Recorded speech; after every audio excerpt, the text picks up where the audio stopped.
సభను సంబోధించవలసిందిగా కోరుచున్నాను.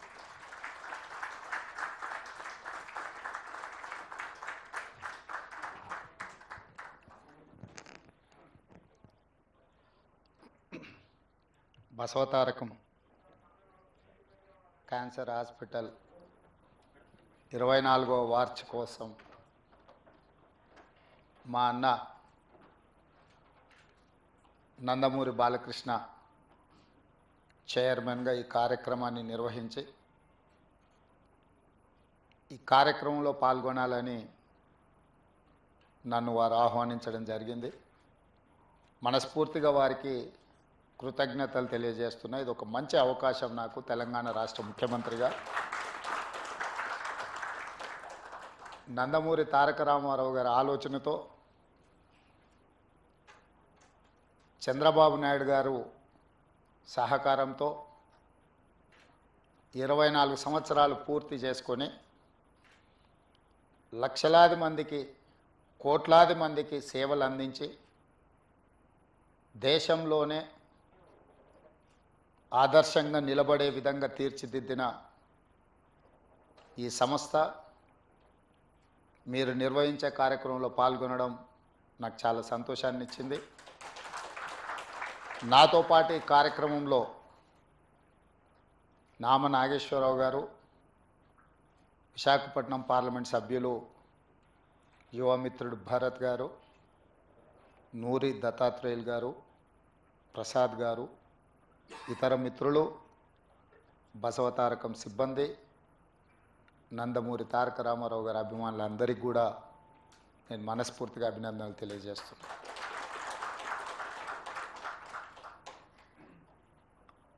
నందమూరి తారక రామారావు గారు తన కుటుంబంలో జరిగిన ఒక విషాదకరమైన సంఘటన, బసవతారకమ్మకు క్యాన్సర్ రావడం ద్వారా వారిని కోల్పోవడం, కుటుంబంలో మనకు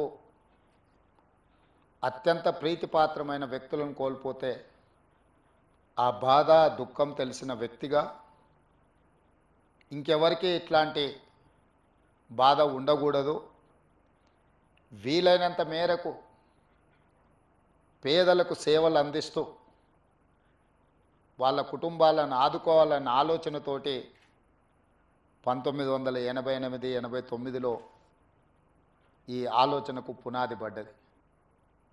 ఆ ఆలోచన ముందుకు సాగకపోయినా 2000 సంవత్సరంలో నారా చంద్రబాబు నాయుడు గారు రెండవసారి ముఖ్యమంత్రిగా బాధ్యతలు చేపట్టిన తర్వాత ఆనాటి ప్రధానమంత్రి అటల్ బిహారీ వాజ్పేయి గారిని పిలిపించి ఈ సంస్థను ముందుకు తీసుకెళ్ళాలి, నందమూరి తారక రామారావు గారి యొక్క ఆలోచన సంక్షేమము అభివృద్ధి విధానాలను కొనసాగించాలని వారు పట్టుదలతో ఆనాటి దేశ ప్రధానమంత్రిని ఇక్కడికి రప్పించి ఈ యొక్క గొప్ప అద్భుతానికి పునాది రాయడం జరిగింది. ఆనాటి ఆలోచనను నందమూరి తారక రామారావు గారు నిస్వార్థంగా ఎలాంటి లాభం కానీ ఎలాంటి స్వార్థం కానీ లేకుండా తెలుగు ప్రజలకే కాదు, ఈ దేశంలో ఉండే ఎవరికైనా క్యాన్సర్ అంటే ఒక మహమ్మారి, అది ఒక మందు లేని జబ్బు, క్యాన్సర్ అంటే ఒక భయం ఉన్న సందర్భంలో లేదో దీన్ని నివారించవచ్చు, నిలువరించవచ్చు, నయం చేయొచ్చు అనే నమ్మకాన్ని కల్పించడానికి వారు ఒక నిర్ణయం తీసుకొని ఆ నిర్ణయాన్ని ముందుకు తీసుకెళ్తూ ఇవాళ క్యాన్సర్ వచ్చిందంటే కూడా భయపడకుండా హాస్పిటల్స్కి వచ్చి ట్రీట్మెంట్ చేసుకొని పూర్తిగా బాగు చేయించుకొని నవ్వుతూ బయటకు వెళ్ళే పరిస్థితిలో ఈరోజు ఈ తెలంగాణ రాష్ట్రంలో హైదరాబాద్ నగరంలో దేశంలో ఉండే వాళ్ళకి ఎంతోమందికి మేలు జరుగుతుంది అని అంటే ఆ రోజు వారు ఏ కళ అయితే కన్నాడో, ఏ విధంగా అయితే పేదలకు సహాయాన్ని అందించాలని వారు ఆలోచన చేసిండ్రో ఈరోజు అది అమలు జరుగుతుంది. తప్పకుండా స్వర్గంలో నందమూరి తారక రామారావు గారు మనల్ని అందరినీ ఆశీర్వదిస్తాడు. ఇక్కడ ఇందులో ప్రధానంగా భాగస్వామ్యం పంచుకొని ఈ నిర్వహణలో, ఈ నిర్మాణంలో ఆర్థిక సహాయాన్ని అందించడమే కాదు, ఇక్కడ సేవలు అందిస్తున్న సిబ్బందికి కూడా ఎప్పుడూ వారి ఆశీర్వాదం ఉంటుంది అని చెప్పి నేను బలంగా విశ్వసిస్తున్నాను, నమ్ముతున్నాను. అదేవిధంగా ఈ సంస్థకు సంబంధించిన లీజ్ విషయంలో కానీ, ఇతర అనుమతుల విషయంలో కానీ వారు నా దృష్టికి తీసుకొచ్చిన వెంబడే క్యాబినెట్లో పెట్టి తక్షణమే క్లియర్ చేసిన. ఎందుకు అంటే ఈనాడు కొన్ని ప్రత్యేకమైన పరిస్థితుల్లో మేము ఉన్న ఈ హోదా, ఈ గౌరవం వారు ఏ స్వార్థం లేకుండా ఏర్పాటు చేసిన ఒక రాజకీయ పార్టీ మాకందరికీ అవకాశం కల్పించింది. ఆ ఆలోచనను, ఆ విధానాన్ని ఆ సంస్థలో పేదలకు సేవ చేయాలన్న ఆలోచనను అలవర్చుకున్న మేము తప్పకుండా ఇట్లాంటి కార్యక్రమాలకు అండదండగా నిలబడడం జరుగుతుంది భవిష్యత్తులో కూడా. అదేవిధంగా ఈ వేదిక మీద నుంచి ఒక్క మాట చెప్పదలుచుకున్నాం. మనలో ఉన్న ఆట నైపుణ్యం వెలికి రావాలి, ప్రజల గుర్తింపు జరగాలంటే నైపుణ్యం కలిగిన ఆటగాడితో పోటీ పడాలి అని పెద్దలు చెప్తూ ఉంటారు. ఈరోజు పక్క రాష్ట్రంలో నారా చంద్రబాబు నాయుడు గారు ముఖ్యమంత్రిగా బాధ్యత చేపట్టిన తర్వాత అభివృద్ధిలో, సంక్షేమంలో వారితో పోటీ పడి ఈ రాష్ట్రాన్ని ముందుకు నడిపించే అవకాశం నాకు వచ్చింది.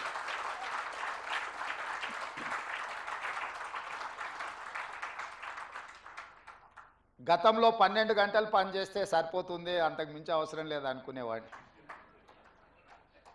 కానీ ఇప్పుడు వారు 18 గంటలు పనిచేస్తే నేను 12 గంటలతో సరిపెడితే కుదరదు. కాబట్టి మా అధికారులకు, మా సహచరులకు మనం కూడా 18 గంటలు పని చేయాల్సిందే. అభివృద్ధి విషయంలో, సంక్షేమం విషయంలో పోటీపడి ఈ 2 తెలుగు రాష్ట్రాలు ప్రపంచానికే ఒక రోల్ మోడల్గా నిలబడాలి అని నేను భావిస్తున్నాను. ఆ దిశగా మా ఆలోచన, మా విధానాలు, మా నిర్ణయం ఉంటుంది.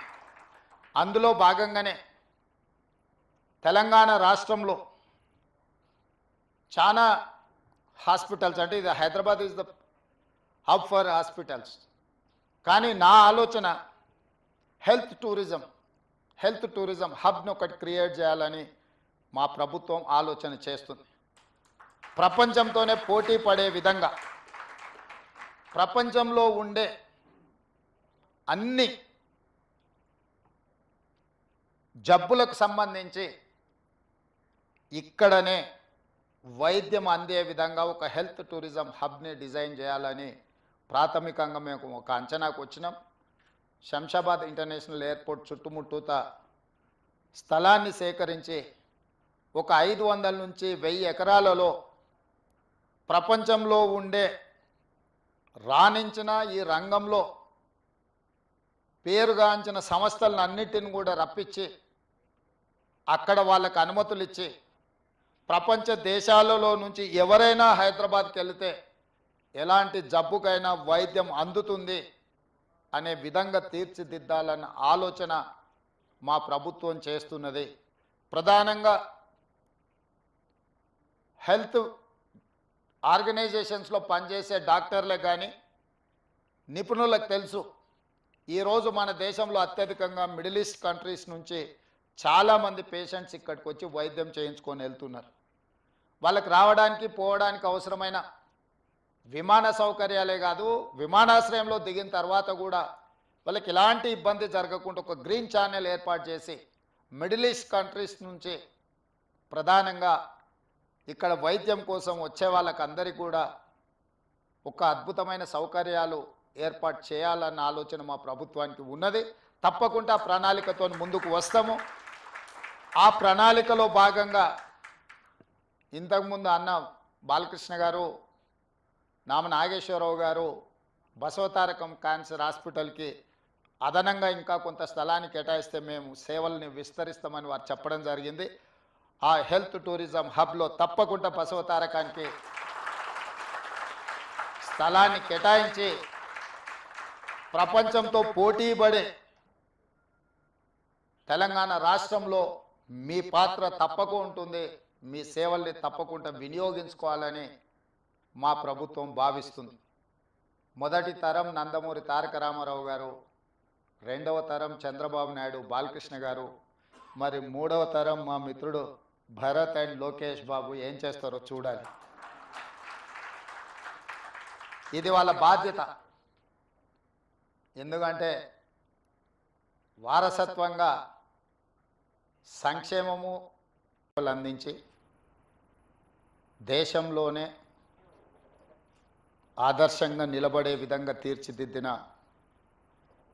ఈ సంస్థ మీరు నిర్వహించే కార్యక్రమంలో పాల్గొనడం నాకు చాలా సంతోషాన్ని ఇచ్చింది. నాతో పాటు ఈ కార్యక్రమంలో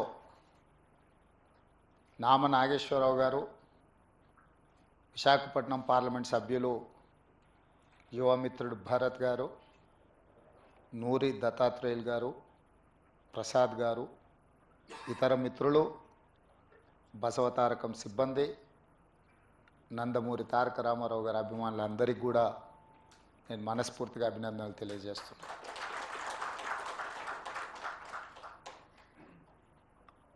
నందమూరి తారక రామారావు గారు తన కుటుంబంలో జరిగిన ఒక విషాదకరమైన సంఘటన, బసవతారకమ్మకు క్యాన్సర్ రావడం ద్వారా వారిని కోల్పోవడం, కుటుంబంలో మనకు అత్యంత ప్రీతిపాత్రమైన వ్యక్తులను కోల్పోతే ఆ బాధ దుఃఖం తెలిసిన వ్యక్తిగా ఇంకెవరికి ఇట్లాంటి బాధ ఉండకూడదు, వీలైనంత మేరకు పేదలకు సేవలు అందిస్తూ వాళ్ళ కుటుంబాలను ఆదుకోవాలన్న ఆలోచనతోటి 1988-89లో ఈ ఆలోచనకు పునాది పడ్డది. ఆ ఆలోచన ముందుకు సాగకపోయినా 2000 సంవత్సరంలో నారా చంద్రబాబు నాయుడు గారు రెండవసారి ముఖ్యమంత్రిగా బాధ్యతలు చేపట్టిన తర్వాత ఆనాటి ప్రధానమంత్రి అటల్ బిహారీ వాజ్పేయి గారిని పిలిపించి ఈ సంస్థను ముందుకు తీసుకెళ్ళాలి, నందమూరి తారక రామారావు గారి యొక్క ఆలోచన, సంక్షేమము, అభివృద్ధి విధానాలను కొనసాగించాలని వారు పట్టుదలతో ఆనాటి దేశ ప్రధానమంత్రిని ఇక్కడికి రప్పించి ఈ యొక్క గొప్ప అద్భుతానికి పునాది రాయడం జరిగింది. ఆనాటి ఆలోచనను నందమూరి తారక రామారావు గారు నిస్వార్థంగా ఎలాంటి లాభం కానీ ఎలాంటి స్వార్థం కానీ లేకుండా తెలుగు ప్రజలకే కాదు ఈ దేశంలో ఉండే ఎవరికైనా క్యాన్సర్ అంటే ఒక మహమ్మారి, అది ఒక మందు లేని జబ్బు, క్యాన్సర్ అంటే ఒక భయం ఉన్న సందర్భంలో లేదో దీన్ని నివారించవచ్చు, నిలువరించవచ్చు, నయం చేయొచ్చు అనే నమ్మకాన్ని కల్పించడానికి వారు ఒక నిర్ణయం తీసుకొని ఆ నిర్ణయాన్ని ముందుకు తీసుకెళ్తూ ఇవాళ క్యాన్సర్ వచ్చిందంటే కూడా భయపడకుండా హాస్పిటల్స్కి వచ్చి ట్రీట్మెంట్ చేసుకొని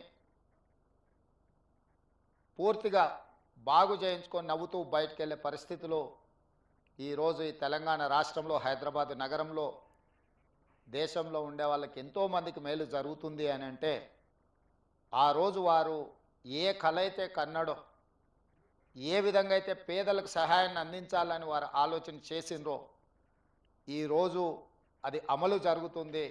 తప్పకుండా స్వర్గంలో నందమూరి తారక రామారావు గారు మనల్ని అందరినీ ఆశీర్వదిస్తాడు. ఇక్కడ ఇందులో ప్రధానంగా ఇందులో భాగస్వామ్యం పంచుకొని ఈ నిర్వహణలో, ఈ నిర్మాణంలో ఆర్థిక సహాయాన్ని అందించడమే కాదు, ఇక్కడ సేవలు అందిస్తున్న సిబ్బందికి కూడా ఎప్పుడూ వారి ఆశీర్వాదం ఉంటుంది అని చెప్పి నేను బలంగా విశ్వసిస్తున్నాను, నమ్ముతున్నాను. అదేవిధంగా ఈ సంస్థకు సంబంధించిన లీజ్ విషయంలో కానీ ఇతర అనుమతుల విషయంలో కానీ వారు నా దృష్టికి తీసుకొచ్చినంబడే క్యాబినెట్లో పెట్టి తక్షణమే క్లియర్ చేసిన. ఎందుకు అంటే ఈనాడు కొన్ని ప్రత్యేకమైన పరిస్థితుల్లో మేము ఉన్న ఈ హోదా, ఈ గౌరవం వారు ఏ స్వార్థం లేకుండా ఏర్పాటు చేసిన ఒక రాజకీయ పార్టీ మాకందరికీ అవకాశం కల్పించింది. ఆ ఆలోచనను, ఆ విధానాన్ని ఆ సంస్థలో పేదలకు సేవ చేయాలన్న ఆలోచనను అలవర్చుకున్న మేము తప్పకుండా ఇట్లాంటి కార్యక్రమాలకు అండదండగా నిలబడడం జరుగుతుంది భవిష్యత్తులో కూడా. అదేవిధంగా ఈ వేదిక మీద నుంచి ఒక్క మాట చెప్పదలుచుకున్నాం.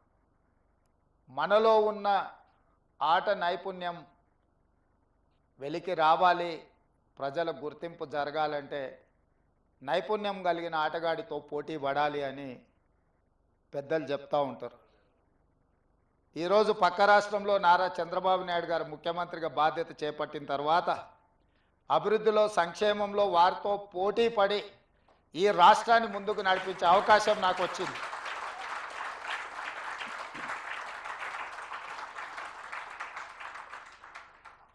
గతంలో 12 గంటలు పనిచేస్తే సరిపోతుంది, అంతకు మించి అవసరం లేదు అనుకునేవాడిని.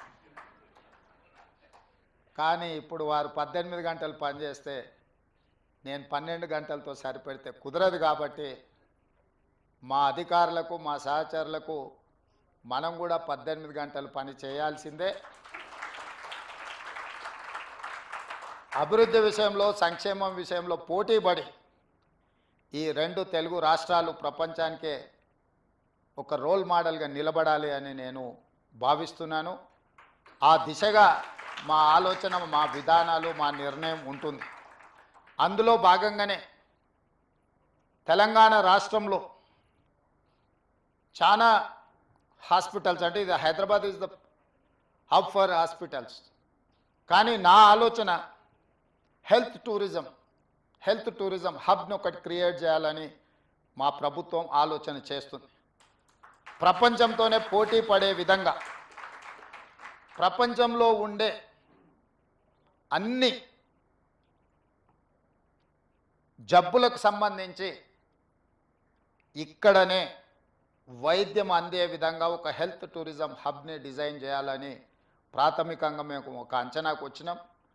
శంషాబాద్ ఇంటర్నేషనల్ ఎయిర్పోర్ట్ చుట్టుముట్టూత స్థలాన్ని సేకరించి ఒక 500 నుంచి 1000 ఎకరాలలో ప్రపంచంలో ఉండే రాణించిన, ఈ రంగంలో పేరుగాంచిన సంస్థలను అన్నిటిని కూడా రప్పించి అక్కడ వాళ్ళకు అనుమతులు ఇచ్చి ప్రపంచ దేశాలలో నుంచి ఎవరైనా హైదరాబాద్కి వెళితే ఎలాంటి జబ్బుకైనా వైద్యం అందుతుంది అనే విధంగా తీర్చిదిద్దాలన్న ఆలోచన మా ప్రభుత్వం చేస్తున్నది.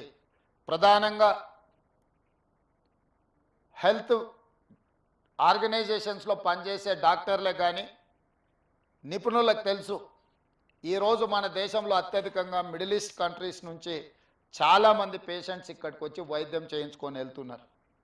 వాళ్ళకి రావడానికి, పోవడానికి అవసరమైన విమాన సౌకర్యాలే కాదు, విమానాశ్రయంలో దిగిన తర్వాత కూడా వాళ్ళకి ఎలాంటి ఇబ్బంది జరగకుండా ఒక గ్రీన్ ఛానల్ ఏర్పాటు చేసి మిడిల్ ఈస్ట్ కంట్రీస్ నుంచి ప్రధానంగా ఇక్కడ వైద్యం కోసం వచ్చే వాళ్ళకందరికీ కూడా ఒక అద్భుతమైన సౌకర్యాలు ఏర్పాటు చేయాలన్న ఆలోచన మా ప్రభుత్వానికి ఉన్నది. తప్పకుండా ప్రణాళికతో ముందుకు వస్తాము. ఆ ప్రణాళికలో భాగంగా ఇంతకుముందు అన్న బాలకృష్ణ గారు, నామ నాగేశ్వరరావు గారు